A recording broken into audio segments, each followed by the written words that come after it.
Bismillahirrahmanirrahim. Assalamualaikum warahmatullahi wabarakatuh. Saudara, kita bertemu kembali dalam lanjutan bahasan tentang memilih judul penelitian yang baik. Kita mengetahui bahwa ilmu pengetahuan itu seakan-akan gunung, sedangkan temuan-temuan riset itu adalah butir-butir pasir atau butir-butir tanah. Tidak ada gunung tanpa adanya butir-butir pasir atau butir-butir tanah itu. Karena itu saudara mesti terus semangat untuk melakukan riset, untuk menemukan pengetahuan baru. Meskipun saudara dalam ilmu alam maupun ilmu sosial itu riset selalu menghadapi kendala-kendala. Di antaranya itu adalah kendala kebijakan dan pendanaan. Khusus untuk ilmu sosial itu ada sebenarnya temuan-temuan yang bagus, akan tetapi selalu kemudian terbentur oleh kebijakan baik secara nasional di suatu negara masing-masing maupun kendala internasional. Saya ambil contoh saudara, misalnya terkait dengan sistem politik. Sistem politik yang berlangsung pada suatu masa tertentu itu ternyata tidak mampu mensejahterakan rakyat. Ketika kemudian ilmuwan itu mengajukan alternatif suatu sistem yang baru, tentu kemudian ilmuwan akan berhadapan dengan rezim yang sudah mapan dengan segala kesenangannya begitu. Rezim pasti tidak mau untuk diajak berubah. Nah, demikian pula misalnya sistem ekonomi, sistem ekonomi yang sudah dijalankan dan kemudian memberi kemapanan kepada sekelompok orang misalnya, tapi memberikan kesengsaraan pada sekelompok besar masyarakat yang lain. Ketika kemudian ilmuwan itu menemukan suatu temuan yang menawarkan sistem yang baru, belum tentu sistem ini diterima. Saya kira dalam banyak peristiwa kita mengetahui itu misalnya selama ini ada sistem riba, kemudian ada ahli ekonomi yang menyajikan sistem perbankan tanpa riba. Nah, sistem yang diajukan ini belum tentu akan diterima. Demikian pula misalnya sistem keuangan, sistem keuangan yang lain juga demikian. Sistem politik, sistem ekonomi, bahkan sistem sosial, sistem budaya dalam riset ilmu sosial itu seringkali menghadapi kendala-kendala yang semacam ini. Nah, bagaimana dengan ilmu eksak? Pada dasarnya ilmu eksak juga menghadapi hal yang sama. Ilmu eksak itu ketika melakukan riset barangkali tidak ada kendala kebijakan semacam itu, tapi ketika kemudian hendak diterapkan kendalanya sama.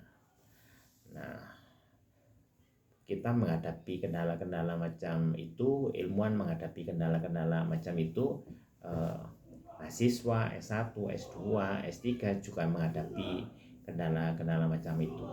Tapi menurut saya saudara semuanya mesti terus semangat, terus semangat untuk memilih judul-judul yang bagus, judul-judul yang inovatif, kreatif, dan mengandung kebaruan Meskipun temuan saudara nanti belum tentu diterapkan, tidak apa-apa ya.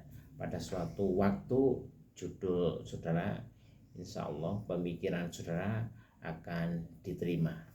Nah, kita akan lanjutkan eh, bagaimana memilih judul yang baik itu ya saudara. Yang kelima ini saya kira yang kelima itu adalah relevan ya. Relevan dengan jurusan, dengan program studi gitu kira-kira. Relevan yang saya maksud misalnya saja bahwa kita memahami suatu fenomena itu bisa ditelaah dari berbagai sisi. Nah, suatu fenomena itu mestinya kita telaah berdasarkan program studi atau jurusan kita. Ya. Saya ambil contoh, misalnya kita menemukan adanya fenomena kemiskinan atau peningkatan kesejahteraan. Peningkatan kesejahteraan ini bisa kita telaah dari sosiologi, bisa kita telaah dari ekonomi, bisa kita telaah dari administrasi publik, bahkan bisa ditelaah dari misalnya sosek pertanian, sosek peternakan dan lain-lain ya. Tapi kita telaahnya itu berdasarkan jurusan dan program studi kita ya, jurusan atau departemen atau program studi kita. Saya ambil contoh lain lagi, misalnya terkait dengan bahan aktif suatu obat ya, bahan aktif suatu tanaman herba. Apakah bahan aktif suatu tanaman herba ini bisa diciptakan reaktor bionya atau bioreaktornya ya. Ini kan pandangan dari sudut fisika atau dari sudut biofisika. Tapi kalau misalnya pandangan dari sudut ilmu sosial, misalnya kita bisa telaah bagaimana respon pemerintah terkait dengan pengembangan riset bahan aktif obat ya, dan lain-lain. Berikutnya yang keenam itu saudara, itu saya menyebutkannya itu sebagai curiositif ya. Curiositif itu maksudnya bahwa suatu judul hendaklah menimbulkan rasa ingin tahu ya. Judul yang kita ajukan itu menimbulkan semangat untuk menggali ilmu pengetahuan itu. Jangan sampai suatu judul itu meskipun belum dilakukan riset pun kita sudah tahu hasilnya. Nah, ini pasti tidak menimbulkan rasa ingin tahu. Nah, yang ketujuh saudara, itu judul itu mesti pas ya. Judul tidak boleh terlalu panjang begitu, tapi juga nggak boleh terlalu pendek. Karya ilmiah nggak boleh misalnya judulnya itu aduh gitu, atau judulnya oh gitu, nggak boleh ya. Sebaiknya judulnya itu berupa kalimat lengkap ya, bisa ditambahi dengan keterangan. Kalimat lengkap itu subjek, predikat, objek kira-kira begitu, bisa ditambahi dengan keterangan, atau judul juga bisa ditambah dengan metode sebagai subjudulnya. Nah, judul yang pas juga bermakna bahwa hendaklah judul yang kita ajukan untuk suatu karya tulis, skripsi, tesis, disertasi itu jangan terlalu luas ya. Tapi juga tentu tidak boleh terlalu sempit ya. Kalau judul terlalu luas pasti akan menyulitkan untuk penyelesaian problematikanya. Terus berikutnya saudara, yang ke-8, judul harus logis ya. Logis itu kira-kira maknanya itu bisa diterima oleh akal pikiran ya. Tidak boleh mengajukan judul yang tidak terjangkau oleh akal pikiran manusia. Saya pernah ambil contoh misalnya rancang bangun mesin pengolah limbah. Menurut saya ini terjangkau ya. Tapi kalau misalnya judul-judul yang terkait dengan alam gaib misalnya, itu kira-kira tidak akan terjangkau oleh akal pikiran manusia. Nah, berikutnya judul semestinya juga menunjukkan isi. Jadi judul itu menurut saya mewakili isi. Judul meskipun singkat itu seakan-akan merupakan wajah dari suatu karya ilmiah, merupakan representasi dari karya ilmiah. Sehingga sangat bagus kalau judul itu menunjukkan isi. Ya. Berikutnya, judul itu juga mesti terjangkau untuk kita melakukan riset. Ya. Terjangkaunya itu dalam hal apa? Misalnya dalam hal sumber daya, juga terjangkau dalam hal waktu, sehingga kemudian kita bisa pula rumuskan bahwa judul yang bagus itu ya kira-kira adalah judul yang mudah, ya. Jadi jangan membuat judul yang sulit-sulit. Bagi mahasiswa S1, S2, dan S3, tentu saudara berkewajiban menghasilkan karya-karya ilmiah yang berbobot, tapi hendaklah karya ilmiah yang berbobot itu yang sesuai dengan kemampuan saudara. Kalau kemampuan saudara bagus, dan saya kira sangat banyak mahasiswa yang punya kemampuan riset yang bagus, tentu saudara bisa melakukan riset itu yang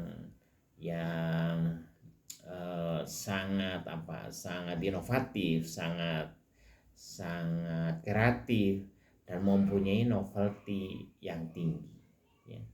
Tapi kalaupun misalnya tidak demikian karena ada kendala-kendala, misalnya kendala waktu, kendala biaya, dan lain-lain, setidaknya judul itu adalah judul yang mudah untuk saudara. Nah, berikutnya saudara, saya juga memesankan untuk para mahasiswa untuk betul-betul memperhatikan waktu dan sumber daya, ya. Jadi misalnya jangan melakukan riset yang sangat lama begitu, atau jangan melakukan riset yang lingkupnya itu luas banget. Nah, tidak demikian saudara, ya. Jadi mesti semuanya itu adalah yang mudah, yang terjangkau, yang kira-kira tidak perlu waktu lama. Demikian saudara, kira-kira terkait dengan kriteria suatu judul yang bagus. Mudah-mudahan dengan yang saya sampaikan ini menjadi bahan diskusi.